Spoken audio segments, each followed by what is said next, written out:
చేవెళ్ళ మీర్జాగూడ దగ్గర జరిగినటువంటి బస్సు ప్రమాదంలో 19 మంది చనిపోయిన సంగతి తెలిసిందే.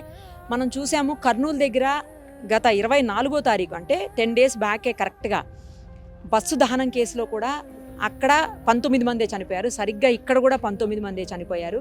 ఇందులో ఒక చిన్న పాప కూడా ఉంది. అక్కడ చిన్నపిల్లలు ఉన్నారు. ఇక్కడ కూడా ఒక 10 మంత్స్ 8 మంత్స్ బేబీ ఉందని చెప్తూ ఉన్నారు. తర్వాత చాలామంది ఒక కుటుంబంలో అయితే 3 చనిపోయారు. ఆ 3 అక్క చెల్లెళ్ళు, ఆ 3 కూడా చనిపోయారు. ఒక అమ్మాయి ఫోన్ కోసం అని చెప్పి కొత్త ఫోన్ కొనిస్తానంటే ఇంటికి వచ్చిందంట. ఆ అమ్మాయి కూడా హాలిడేస్కి వచ్చి చదువుకుంటున్న అమ్మాయి, ఎంబీఏ చేస్తున్న అమ్మాయి, ఆ అమ్మాయి చనిపోయింది.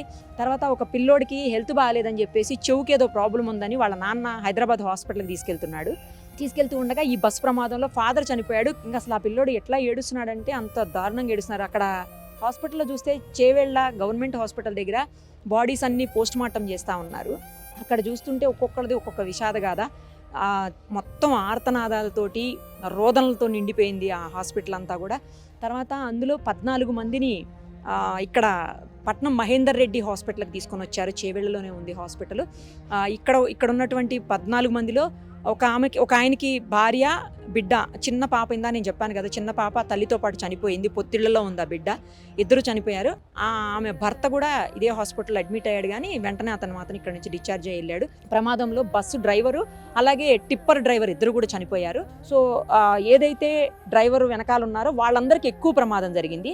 ఆపోజిట్ సైడ్ అంటే లెఫ్ట్ సైడ్ ఉన్న వాళ్ళకి కొంచెం తక్కువ ప్రమాదాలు జరిగాయి. సో కండక్టర్ కూడా జనరల్గా లెఫ్ట్ సైడే కూర్చుంటారు కాబట్టి కండక్టర్ కూడా దెబ్బ తాకింది, కానీ బలంగా తాకింది, కానీ బట్ సేవ్ అయ్యారు లైఫ్ అయితే. తర్వాత ఒకరిద్దరికి మల్టిపుల్ ఫ్రాక్చర్స్ అయినందుకు వాళ్ళని ఇక్కడి నుంచి నిమ్స్కి షిఫ్ట్ చేశారు. సో ఇంకా కొంతమందిని కొన్ని హాస్పిటల్స్ అంటే ఇక్కడ దగ్గరలో ఉన్నటువంటి సంతోష్ అనే హాస్పిటల్ ఉంది. ఆ హాస్పిటల్లో కూడా ఒక అతను ఉన్నాడు. తనకి ఇక్కడి నుంచి ఇక్కడికి చాలా పెద్ద దెబ్బ తాకింది. సో ఇలా ఒక్కొక్కరిది ఒక్కొక్క రకంగా తగిలినటువంటి పరిస్థితి. అయితే ఇందులో ఇంకొక మేజర్ విషయం ఏంటంటే ఆ టిప్పర్ డ్రైవర్ కూడా చనిపోయాడు కదా. టిప్పర్ డ్రైవర్తో పాటు పక్కనే ఓనర్ కూడా ఉన్నాడు. ఇప్పటి వరకు ఈ విషయం ఎక్కడా బయటికి రాలేదు.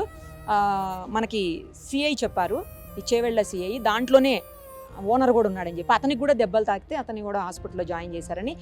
ఇక్కడ వీళ్ళని రెస్క్యూ చేసేటప్పుడు చేవెళ్ళ సిఐ శ్రీధర్ గారికి కూడా జేసీబీ వచ్చి కాలికి తాకి ఆయనకు కూడా దాదాపు 15-16 కుట్లు పడినటువంటి పరిస్థితి ఉంది.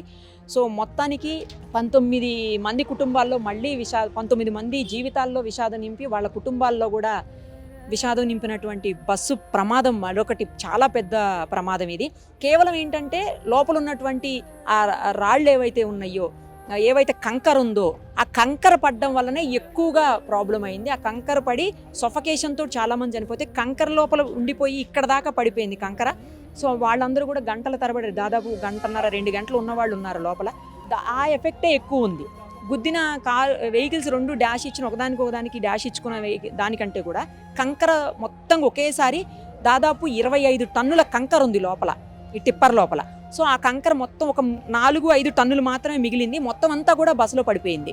సో ఆ ప్రమాదం ఎక్కువయ్యి 2 కూడా ఇట్లా క్రష్ అయిపోయినాయి. అసలు ఇట్లా మొత్తం ఏది లేకుండా పీసులు అయిపోయినటువంటి పరిస్థితి ఉంది బస్సు. అలాగే టిప్పర్ అయితే ఓన్లీ ఫ్రంటే అయింది, వెనకాల పార్ట్కి ఏం కాలేదు. అది కొత్త ఇంజన్, BS6 ఇంజన్, కొత్తది, పెద్దగా యూస్ అయినటువంటి స్ట్రాంగ్ బండి అది. అందుకని దాని వెనకాల పార్ట్కి ఏం కాలేదు. బస్సుకు మాత్రం మొత్తం ఒక సైడ్ అంతా కూడా మొత్తం కొట్టేసినటువంటి సిచ్యువేషన్ ఉంది. అందుకే ఇంత పెద్ద ప్రమాదం జరిగింది. ఇప్పటికే ఎక్స్గ్రేషియా ప్రకటించారు, చాలామంది మినిస్టర్స్ వస్తున్నారు. ప్రత్యేకంగా వీళ్ళందరికీ సర్వీస్ అందించాలని సీఎం కూడా ఆదేశాలు జారీ చేశారు. ఒకసారి లోపలికి వెళ్దాం, మాట్లాడే ప్రయత్నం చేద్దాం. చేవెళ్ళ బస్సు యాక్సిడెంట్లో క్షతగాతులైనటువంటి అనేక మంది పట్నం మహేందర్ రెడ్డి హాస్పిటల్లో చికిత్స పొందుతున్నారు. ప్రస్తుతం మనతో పాటు మెడికల్ సూపరింటెండెంట్ ఉన్నారు. ఆయనతో మాట్లాడదాం. రామకృష్ణారెడ్డి గారిని అడిగి మరిన్ని వివరాలు తీసుకుందాం. డాక్టర్ గారు చెప్పండి, ఎంతమంది మన దగ్గర చికిత్స తీసుకుంటున్నారు, ఎవరి పరిస్థితి ఎలా ఉంది? మన దగ్గరికి మొదటి పేషెంట్ 9 గంటలకు వచ్చారు. అప్పటి నుంచి వస్తూనే ఉన్నారు. 15 మంది వచ్చారు. మొత్తం 15 మందిలో ఒక్క పేషెంట్కి మాత్రము ఇక్కడ నడుము దగ్గర కొన్ని బాగా ఫ్రాక్చర్లు అయ్యాయి. అందుకని మల్టిపుల్ ఫ్రాక్చర్స్ ఉన్నాయి కాబట్టి నిజామ్స్కి రెఫర్ చేయాలని అనుకున్నాం. మిగతా వాళ్ళందరికీ ఇక్కడే ట్రీట్మెంట్ అయిపోతుంది. అందరికీ ట్రీట్మెంట్ అందించాము, అవసరమైన అన్నీ చేశాము. సిటీ స్కాన్, అల్ట్రాసౌండ్ అన్నీ చేశాము. ఎవరు కూడా అపాయ స్థితిలో లేరు, ప్రాణాపాయ స్థితిలో లేరు. మన దగ్గరే ట్రీట్మెంట్ అయిపోతాయి. కొంతమందికి ఫ్రాక్చర్లు ఉన్నాయి, అందరికీ ట్రీట్మెంట్ ఇస్తాం. క్రిటికల్ కండిషన్ ఎవరు లేరమ్మా. ఆమె కూడా క్రిటికల్ కండిషన్లు ఏమి లేదు. కాకపోతే నడుము దగ్గర ఫ్రాక్చర్లు ఏవైతే ఉన్నాయో అది నిజామ్స్లో అయితే అవుతాయి, నిమ్స్లో. హెల్త్ మినిస్టర్ గారు కూడా ఇందాక వచ్చారు, దామోదర్ రాజనరసింహ గారు. ఆయన కూడా నిమ్స్కి పంపించమని చెప్పారు. అక్కడ సౌకర్యం ఉంది కాబట్టి.